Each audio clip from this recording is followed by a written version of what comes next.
I think it differs from really where you are at the application stage. You know, it's different for every student. So which brings us to the second question, which is how is the current pandemic impacting students preparing for college? So it's very different for those who are putting in their application for this coming intake, which is in the fall for Canada, UK and the US, and this next month for and October in for Australian universities.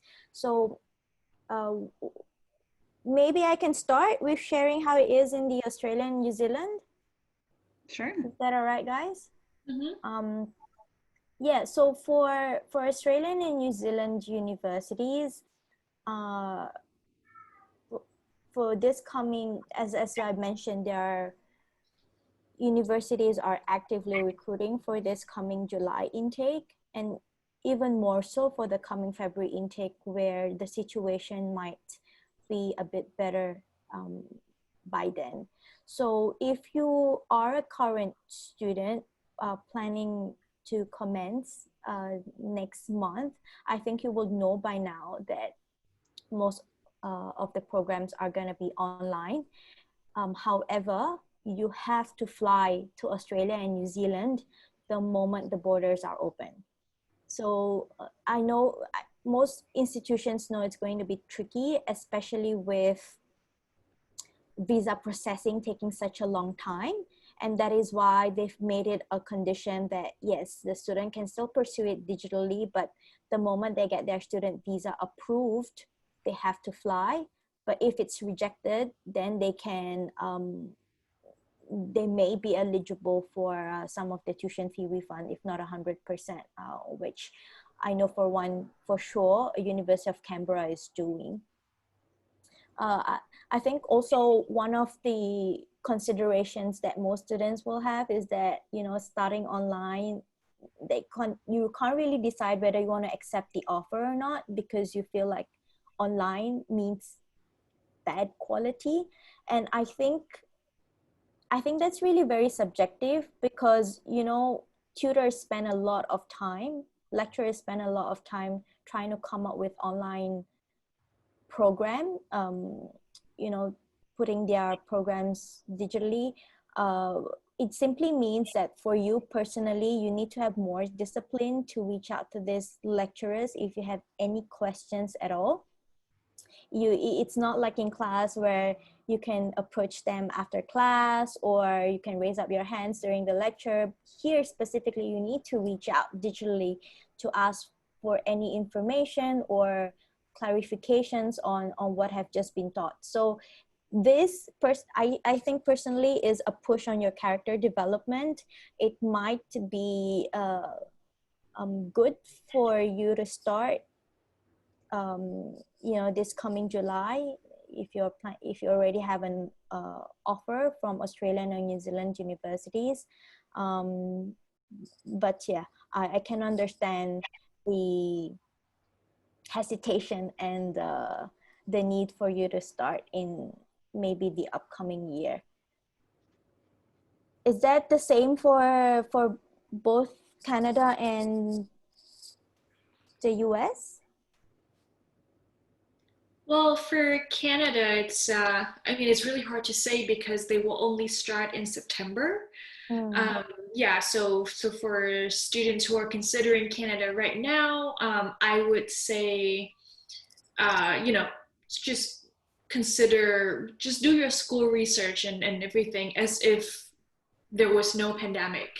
Because, well, of course, we don't know, maybe September 2022 would still be facing the same challenges, Yeah. but there's a high chance that a lot of these restrictions will have been lifted, so there's a high chance that you'll get back on campus, or for, if not for all of your classes, then at least for a number of them. So yeah, I would say um, don't go in assuming that you know will have to spend the majority of your time online, or you won't get the same kind of experience that you've been hoping for. And I feel that looking at the situation in the US right now, or worldwide right now, I think the advice would probably apply to the US as well. However, because of the different natures of the US and Canada university application processes, Lauren would probably have more advice for students considering the US for September 2022. Sorry, 2021. The situation in the US is different this year for a number of reasons. Really, they're going to be keeping the admissions process and the deadlines all exactly the same. So just as a reminder, you'd be applying in November or December of 2020, and you would hear back from your university in April or May of 2021. Then you would need to accept your offer by May 1st of 2021 and enter in August 2021. So you still have about 9 months between application and needing to enter university or even make decisions on which school you want to go to.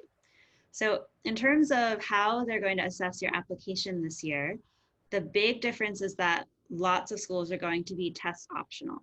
So what that means is that the SAT and the ACT, which I'm sure you've heard of, which are normally part of the application process, it might not be considered this year by many schools. And the reason for that is because there have been so many cancellations both in the United States and abroad of the SAT that they can't really hold it against a student for not being able to take it. So test optional means that a university will not consider SAT. It's not necessary to submit that in order to be evaluated and accepted, which is really great because lots of students have great grades, but maybe you're not a good standardized test taker. And lots of schools from Cornell to all of the University of California schools to art schools and smaller colleges have announced this test optional policy. So, maybe you have a school that you're a great fit and you don't have the great SAT that you might need. Well, now you have a chance to, be competitive. But since the US looks at your application holistically, that means that your activities and your extracurricular time is really important. So everyone in the world is not really leaving their house right now. So they're not going to expect you to be going out and doing lots of activities or sports, but it does mean that you should be doing something at home. The students, some students are doing lots of things at home and others are watching Netflix, and you want to be one of the students who's still learning and growing even when they're stuck inside. Which is actually very challenging, isn't it, Lauren, for that to happen, especially if everyone is stuck at home.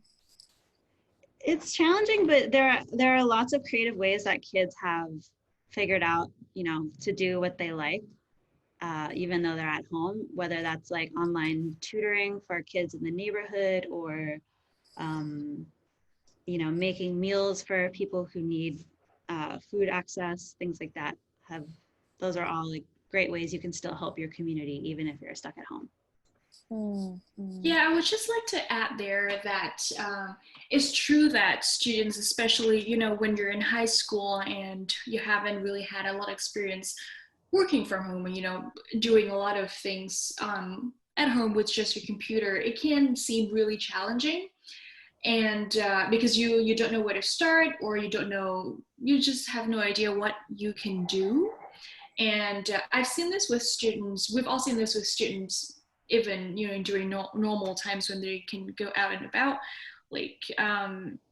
The question of what can I do to not just stand out, but also add more value to my community, to my school, and to myself.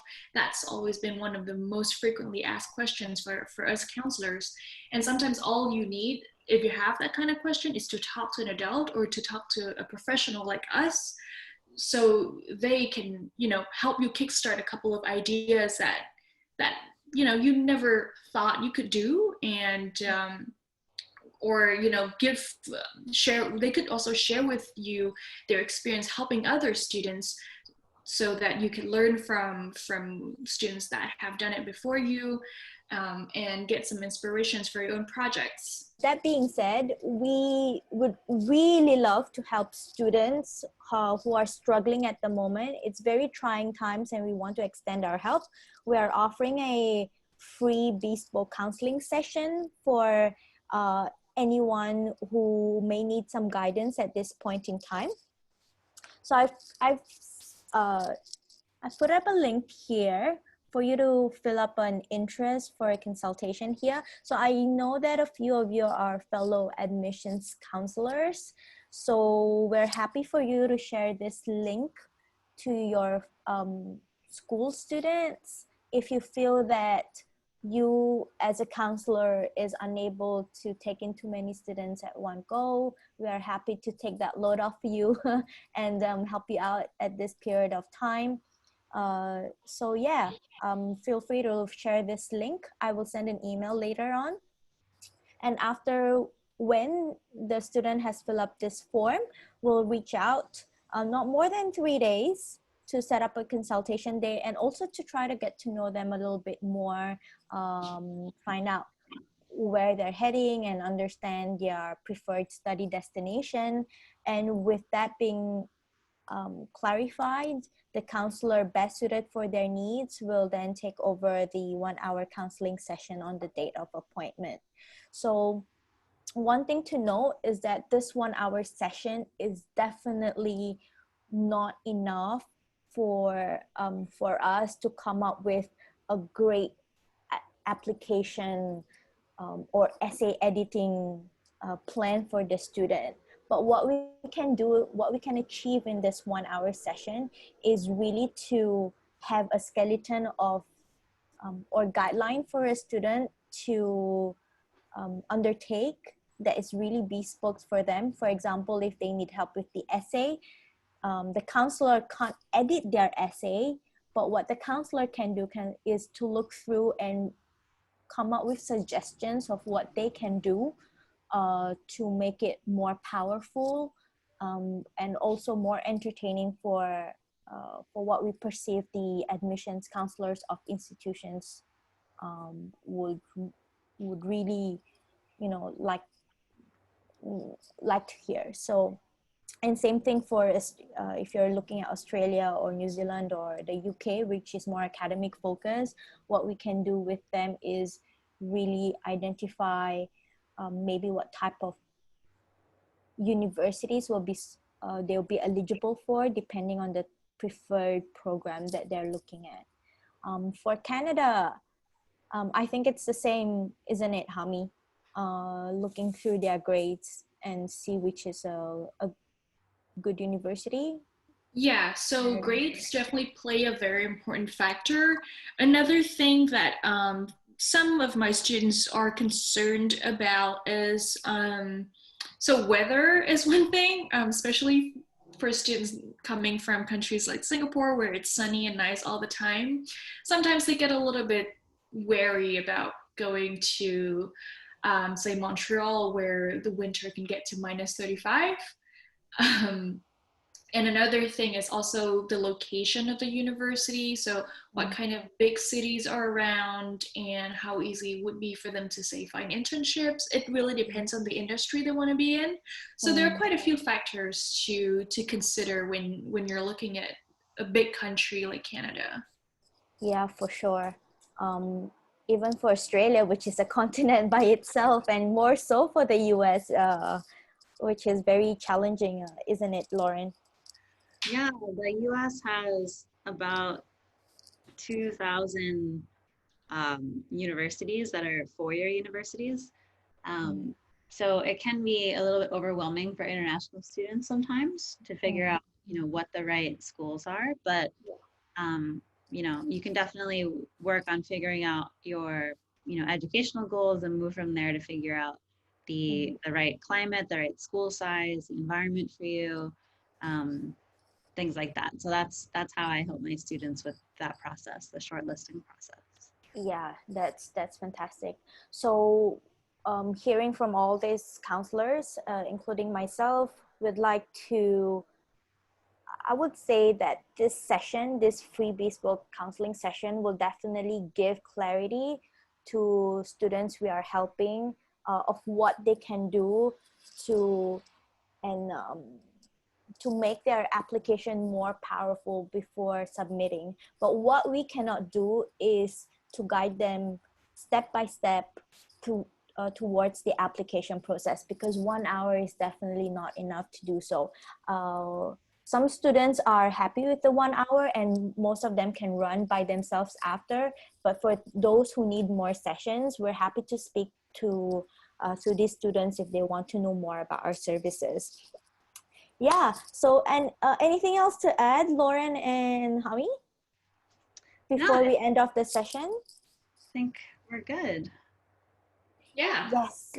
Yeah, that's fantastic. So if you have more questions for those who are watching this webinar, the recording of this webinar, thank you once again for taking interest in this. And if you need more wise advice, if this is not enough, you can always send us an email before you send an expression of interest. Or if you really want to know more about what we do, we're a group of counselors working together to help students. You can always check out our website to understand the whole process and to understand exactly what we stand for. So with that being said, we are gonna end off this session. And we'll see you for the next one, hopefully soon. Yeah. Okay. Thanks, guys. Okay.